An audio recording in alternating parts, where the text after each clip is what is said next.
Hi guys, good morning. So என்கிட்ட ஒருத்தவங்க வந்து இப்போ ட்வின் ஃப்ளேம் ஜேர்னியில் இருக்கேன் நான் அப்படிங்கிறது நான் எப்படி என் ஹஸ்பண்ட் கிட்ட சொல்கிறது அப்படின்னு கேட்டாங்க.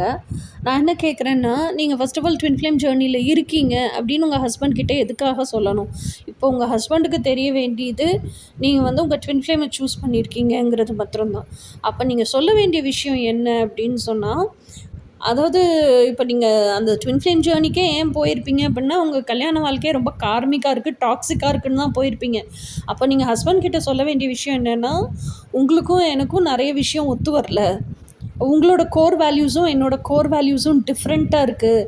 ஒரு 2 பேரும் ஒரே இடத்துல இருந்துக்கிட்டு ஒருத்தர் பிடிக்காமல் சண்டை போட்டுட்டு கொதறிக்கிட்டே இருக்கிறதுக்கு பதிலாக பிரிஞ்சு தனித்தனியாவது சந்தோஷமாக இருப்போம். நீங்கள் உங்கள் பாதையில் போங்க, நான் என் பாதையில் போகிறேன். என்னால் இதுக்கு மேலேயும் என்னை ஏமாற்றிக்கிட்டு வாழ முடியல. எனக்கு பிடிச்ச மாதிரி வாழணும்னு ஆசையாக இருக்குது.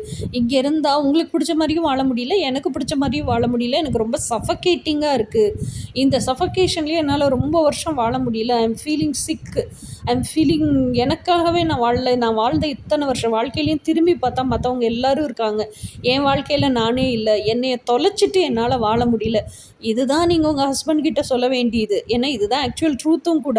இதை விட்டுட்டு நீங்கள் ட்வின் ஃப்ளேம் ஜேர்னியில் இருக்கீங்க, ட்வின் ஃப்ளேம்னு ஒருத்தன் இருக்கான், எனக்காக கடவுளே ஒருத்தனை படைச்சிருக்காரு, இதெல்லாம் நீங்கள் எதுக்கு சொல்லணும்? இதெல்லாம் தேவையே கிடையாது. ஆக்சுவல் பாயிண்ட் என்னவோ அதை மட்டும் பேச